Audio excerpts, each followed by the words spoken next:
Well, I think the passage about the sheep and the goats, that's Matthew 25:31 to 46, I think it reflects real and prominent biblical themes of God's judgment and justice and of a division within mankind based on the lives that we lead.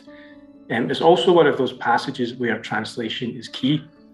Most English Bibles say that the goats go to eternal punishment.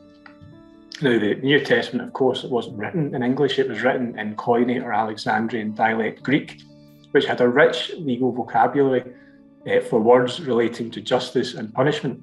And the word used in this passage, in particular Matthew 25:46, that we translate as punishment is Greek kolasis, which very specifically means a sort of rehabilitative, restorative judgment for the offender's own good, similar to English terms like chastisement or correction.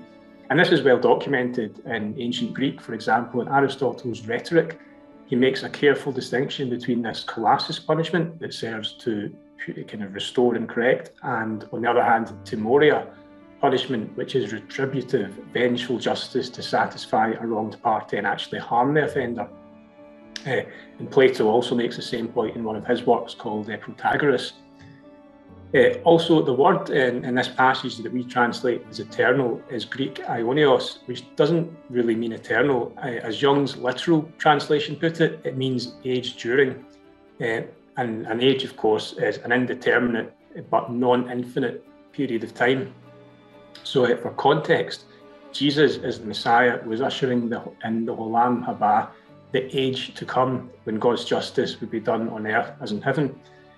So when we read in our English Bibles of the goats going to eternal punishment, what it really says is that they're going to an age of chastisement and aionion kolasin. So that's a big difference. The theological, difference between eternal punishment and an age of chastisement is massive. I would point out as well that this translation retains the correct translation as an age of chastisement. That retains biblical concepts of justice and judgment. That as a universalist, I don't for one second deny, but it fits them within the biblical picture of God's judgment of Gehenna as serving not to aimlessly torment, but to purify and to restore sinners.